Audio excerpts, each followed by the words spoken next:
Buckle up, folks, because Scotland is on fire today with jaw-dropping drama that's shaking the nation.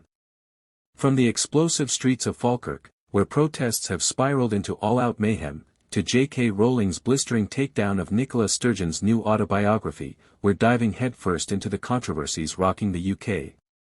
This is raw, unfiltered, and absolutely gripping. Trust me, you won't want to miss a single word. Hit that like button, smash subscribe, and let's unpack the madness that unfolded today.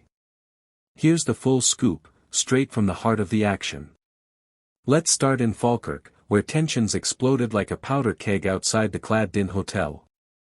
For years, this place has housed anywhere from 50 to 80 asylum seekers, but the community's patience has officially snapped. Why? A horrifying revelation: one of the asylum seekers staying at this very hotel was sentenced to 9 years in prison for raping a 15-year-old girl in broad daylight. Yes, you heard that right. Broad daylight. The crime, which happened 18 months ago, has fueled outrage, and locals are fed up. They've had enough of what they call a dangerous experiment in their backyard, and today, that anger spilled onto the streets in a chaotic showdown that's now making national headlines. Picture this: two rival groups facing off across the road, shouting, chanting, and pushing the limits of law and order.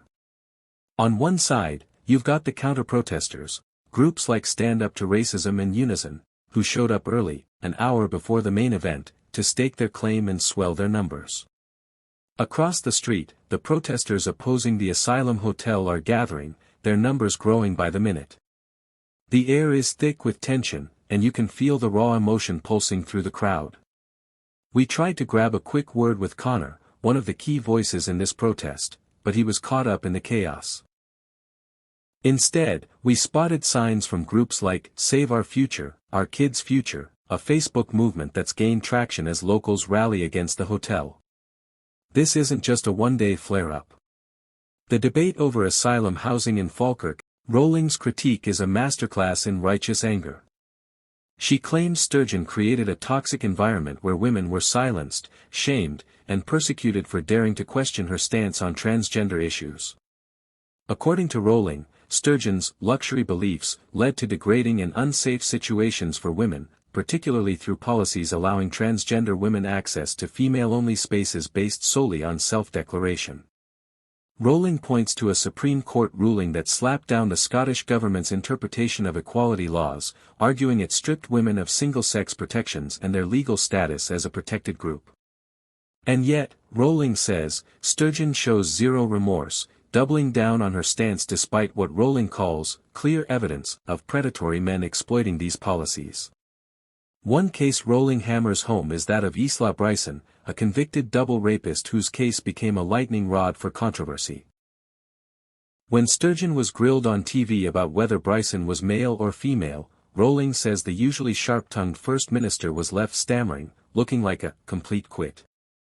It's a moment Rowling sees as exposing the cracks in Sturgeon's gender identity stance. But she doesn't stop there. In a wild literary jab, Rowling compares Sturgeon to Bella Swan from Twilight, painting her as a shy, bookish girl turned obsessive monomaniac, Sturgeon chasing Scottish independence, Bella chasing, well, vampire romance. Spoiler, Rowling says only one of them got what they wanted, and it wasn't Sturgeon.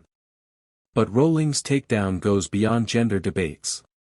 She rips into Frankly for what it doesn't say, calling out glaring omissions like Scotland's grim status as Europe's leader in drug-related deaths, a personal issue for Rowling, whose husband once ran a methadone clinic. She also flags missing WhatsApp messages from the pandemic, plummeting education standards, the Calmac ferry procurement mess, and the mysterious disappearance of £500,000 in independence referendum funds. Rowling disputes Sturgeon's rosy claim that the 2014 independence campaign was all sunshine and rainbows, calling it out as neither pleasant nor unifying. This feud isn't new.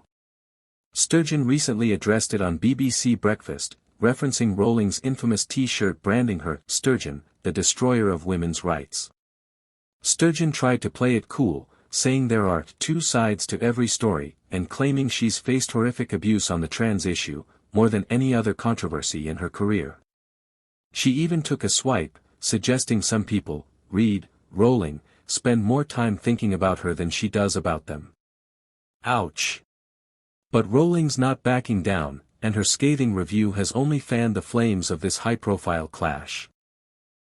So, what's the bigger picture here? In Falkirk, we're seeing a community pushed to the edge, grappling with real fears about safety and unchecked policies. The protests aren't just about one hotel, they're a cry against a system locals feel has failed them. Meanwhile, Rowling's attack on Sturgeon taps into a broader cultural battle over truth, accountability, and who gets to define what's safe and fair. Both stories expose deep divides, between locals and policymakers, between ideologies, and between two of Scotland's most prominent women. What do you think about this chaos? Is Falkirk's unrest a sign of bigger problems in Scotland's asylum policies? And is Rowling's blistering critique of Sturgeon fair or over the top? Drop your thoughts in the comments below, I want to hear every spicy take.